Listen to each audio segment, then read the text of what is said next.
23 साल का एक लड़का हो और 42 साल की एक महिला, जिम में मुलाकात हुई हो और फिर अचानक बात यहां तक पहुंच जाए कि वो लड़का उस महिला की हत्या कर दे और खुद को भी गोली मार ले। मनोज भाई, गोली ही मारा है ना?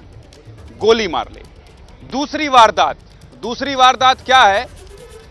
दूसरी वारदात में भी ऐसा ही हुआ कि एक लड़की को सरेआम गार्डन में, मनोज भाई, गार्डन में पीट रहा है, लाठी डंडे से पीट रहा है और कोई उसको बचाने भी नहीं आ रहा है, कोई बचा नहीं रहा है और इतना पीटता है कि उसकी मौत हो जाती है। नमस्कार, मैं हूं ज्ञानेंद्र तिवारी और आप जनता जिंदाबाद देख रहे हैं। ये दोनों कहानी मैं इसलिए बता रहा हूं क्योंकि देखिए, जनता जिंदाबाद में केवल आपसे जुड़ा मसला हो, उस पर मैं खड़े होकर ज्ञान दे दूं, लोगों से ज्ञान सुनवा दूं, यही नहीं होना चाहिए। मैं 23 और 42 साल इसलिए उम्र बता रहा हूं कि ये क्या हो गया है लोगों को। और जब एक महिला को पीट पीट कर गार्डन में मार रहा है तो ना कोई पुलिस को बुला रहा है, ना कोई मदद के लिए आगे आ रहा है। इस पर बात होगी। और दिल्ली जब दहलेगी तो दिन में मर्डर, रात में मर्डर, तो कहां है लॉ एंड ऑर्डर, ये भी पूछेंगे। और जो राजनीति हो रही है ये भी बताएंगे। अरविंद केजरीवाल और स्वाति मालीवाल अगर ये कह रहे हैं कि बताइए केंद्र सरकार के अंडर में पुलिस है, तो फिर कहां है पुलिस, ये भी पूछेंगे। और सब सवाल आपसे, आपके इर्द गिर्द जुड़ा होगा क्योंकि ये जनता जिंदाबाद है। इसके अलावा किस पर बात करेंगे? मणिपुर से जो वीडियो आया था, और मणिपुर से वीडियो आने के बाद प्रधानमंत्री नरेंद्र मोदी का बयान आया था। उन्होंने मुख्यमंत्रियों को नसीहत दी थी और कहा था कि हर राज्य सरकारों को यह सुनिश्चित करना चाहिए कि अपराध की जो घटना है वो ऐसी घटना ना घटे, उस पर कमी आए और ध्यान देना चाहिए। खूब सियासत हुई, लेकिन उसके बाद क्या हो रहा है? आज ही मध्य प्रदेश से खबर आई है कि एक 10 साल की बच्ची के साथ अनाचार हुआ है। बिहार में क्या हुआ? बिजली मांगा, जाके ठोक दिया पुलिस ने। सुशासन बाबू हैं वहां। तो ये जो स्थिति बन रही है देश की, इस पर बात करना चाहिए। और कई बार सवाल आपसे भी होना चाहिए कि ऐसी स्थिति क्यों बन रही है कि सरेआम किसी की हत्या हो जा रही है और कोई कुछ कहने, बचाने, सुनने वाला तक नहीं है। लेकिन पहले दिल्ली में जो दरिंदगी हुई है, देश की राजधानी दिल्ली है, इसलिए मुझे आज दिल्ली में ही खड़े होकर जनता जिंदाबाद करना पड़ रहा है। पहले आप जानिए कि ऐसी स्थिति बनी क्यों और क्या क्या हुआ, उसके बाद चर्चा की शुरुआत करेंगे। पहले रिपोर्ट देखिए।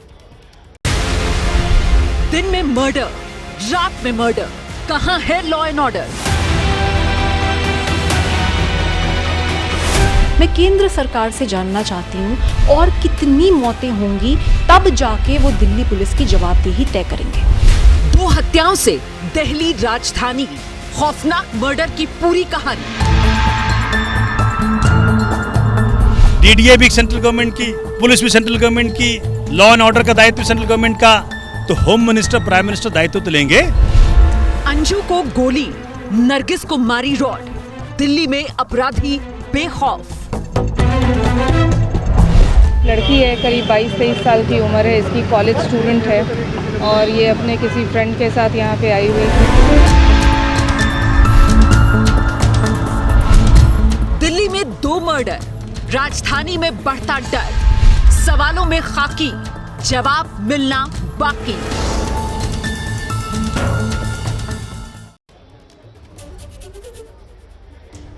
तो चलिए एक ऐसी चर्चा की शुरुआत करते हैं जिससे समाज और जिससे उन लोगों को भी सीख मिले जो तमाशा देखते हैं किसी के मौत का।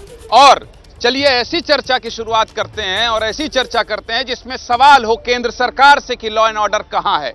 और ऐसी चर्चा की शुरुआत करते हैं कि कम से कम इस तरह की घटना पर सियासत ना हो। चलिए परिचय करवा देता हूं, मेरे साथ कौन कौन है। मेरे साथ डॉक्टर सांत्वना श्रीकांत हैं, पॉलिटिकल एनालिस्ट हैं। मीनाक्षी शर्मा हैं, आपकी प्रवक्ता हैं। शबनम खान हैं, सोशल एक्टिविस्ट हैं। रितु मुद्रा हैं, ये भी सोशल एक्टिविस्ट हैं। इसके अलावा सौरभ द्विवेदी हैं, पॉलिटिकल एनालिस्ट हैं।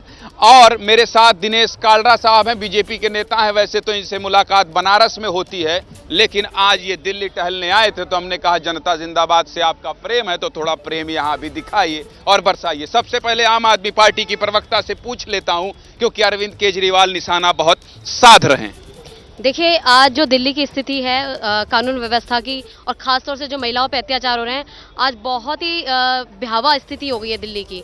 आज जो महिलाएं हैं अपने आप को बहुत असुरक्षित महसूस कर रही हैं, क्योंकि आए दिन ऐसी घटनाएं, आज ही की 2 घटनाएं आपने बताई कि एक लड़के ने दूसरी महिला को गोली मार दी और फिर खुदकुशी कर ली। दूसरी घटना आपने खुद बताई कि दिल्ली पर सवाल केंद्र सरकार पर उठाना चाहिए, नो डाउट केंद्र सरकार के अधीन है पुलिस पे, लेकिन थोड़ा सा चूंकि आप लोग संवेदनशील महिला हैं, मां हैं, बहन हैं और एक घर परिवार चलाती हैं, उन लोगों को भी संदेश दीजिए ना, जो कि 23 साल का बच्चा जिम में मुलाकात हुई, 3 बच्चों की मां को मार दिया, खुद भी मर गया। देखिए, आपको इसका कारण भी समझना पड़ेगा कि क्यों आज जो अपराधी हैं उनके अंदर से अपराध करने का जो डर है वो खत्म होता जा रहा है। उसका कारण समझना पड़ेगा, क्योंकि आज जो सरकारें हैं वो सो रही हैं कानून व्यवस्था के नाम पर। आज आपने भी देखा होगा, जब देश में इस तरीके के मैसेज जाएंगे कि मणिपुर जैसी इतनी शर्मनाक घटना आती है और उस पर जब 2-2 महीने तक आपके प्रधानमंत्री का बयान नहीं आएगा तो अपराधी क्या सोचेंगे बताइए। इसी जंतर मंतर पर जब हमारी बहनें प्रोटेस्ट करती हैं और उन्हें घसीटा जाता है, वो भी अपने हंस रहे हैं, आप गलत बोल रही हैं क्या मनीष भाई? हाँ, नहीं गलत बोल रही हैं भाई। जो कानून का डर है वो जुडिशरी से पैदा होगा। जब देश में किसी व्यक्ति, पुलिस से पैदा नहीं होता है डर, देखिए जज से पैदा होगा कि पुलिस हो। नहीं, मेरी देखिए ऐसी बात मनीष भाई, ऐसी बात नहीं। जब 2 हत्या दिल्ली में हो जाएगी तो सवाल तो उठेगा भाई, केंद्र सरकार के अधीन है पुलिस, और पुलिस अगर उसके अधीन है तो अब आप कहेंगे कि जज से डर जाइए और इससे मत डरिए। क्यों ऐसी स्थिति, क्यों इतनी हिम्मत कर लेता है कोई भाई कि चौराहे में जाकर गार्डन में मार दे रहा है? नरगिस की हत्या हुई तो इरफान को पुलिस ने गिरफ्तार कर लिया। पुलिस के पास क्या जिम्मेदारी, चार्जशीट फाइल करे, कोर्ट में पेश कर दे। अब अगर वो डेट पे डेट लगती रहेगी, वो हिरासत में जमानत मिल जाएगी, 10 साल तक मुकदमे का फैसला नहीं होगा, तो न्याय व्यवस्था से तो भरोसा उठ तो ना जी। देखिए, मैं तो ये कहूंगी कि प्यार और जंग में सब जायज वाला एटीट्यूड खत्म करके विमेन प्रोटेक्शन के लिए काम करना चाहिए। और किसी भी पार्टी के एजेंडे में ये क्यों नहीं होता कि विमेन सिक्योरिटी प्रमुखता से हो, चाहे वो आम आदमी पार्टी हो चाहे वो बीजेपी हो। दोनों को ही मैं ये कहना चाहूंगी कि विमेन सुरक्षा प्रदान की जाए, ना कि अब कोई निर्भया जैसे कांड की आप फिर से उम्मीद कर। दिनेश भाई अपनी बात कहिए, आ रहा हूं सबके। समाज में आई इस गिरावट में हमें एक दूसरे पे आरोप नहीं लगाना चाहिए। बहुत संवेदनशील मुद्दा है, इसमें अपने घर के बच्चे ही हैं, उनके बारे में उनकी चिंता करनी चाहिए। दूसरी बात, मैं तो काशी से हूँ, आपसे मुलाकात होती है, मुझे अब ऐसा लग रहा है यहाँ आके आज दिल्ली आया हूँ, इस घटना को सुन के मेरा दिल रो रहा है। और मैं तो आज प्रधानमंत्री जी अमित शाह जो हमारी पार्टी के, उनसे कहूँगा दिल्ली में भी आप योगी मॉडल ले आइए और दिल्ली को भी योगी मॉडल ले आके अपराधियों से मुक्त कराइए। उत्तर प्रदेश से शबनम जी, आ रहा हूँ सबसे बारी बारी। ये लव सेक्स और धोखा चल रहा है सोशल मीडिया पे, जो आप पर हम देख रहे हैं कि दोस्ती कर ली, फिर शादीशुदा भी थे और इस तरीके की चीज़ें आप पर हम, सोशल मीडिया भी इसका एक बड़ा माध्यम है। जो मैं हमेशा सरकार से कहती हूँ कि जो नेट से हमें मिलता है वो छन छन कर मिलना चाहिए। तो आज जो युवा हैं हमें उनको भी समझाने की जरूरत है। पर हाँ, law and order, police officer की आप पर हम बात कर रहे थे, पुलिस की तो सबसे बड़ी जिम्मेदारी, रितु जी। देखिए, ये सिर्फ बेटी बढ़ाओ और बेटी पढ़ाओ आंदोलन से कुछ नहीं होगा। इसमें बहुत ज़रूरत है कि बेटियों के लिए कुछ काम भी करे जाएं। औरतों को साक्षरता के लिए बहुत ज़्यादा ज़रूरत है, जो कि अभी गांव में नहीं गई है देश के अंदर। वो छोटी जगहों पे भी बहुत बड़ा माध्यम होता है इन सब चीज़ों का, जहाँ से ये सब चीज़ें आती हैं। सिर्फ सोशल मीडिया को भी हम नहीं कर सकते, इसके लिए कानून व्यवस्था बहुत ज़रूरी है, एक्शन ज़रूरी है। सिर्फ हम दोषी को पकड़ लेने से नहीं होता कि दोषी को पकड़ लिया, लेकिन उसकी हम जितनी जल्दी उसको सजा मिले। जैसे ही घड़ी का काटा दोपहर 2:30 पे आए, बबीता जी का दिल सास बहू साजिश के लिए मचल जाए।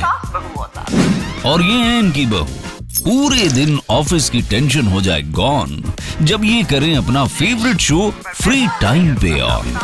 इनकी तरह आप भी देखिए अपना फेवरेट शो अपने टाइम पर और डाउनलोड कीजिए एबीपी लाइव ऐप अपने स्मार्ट टीवी पर।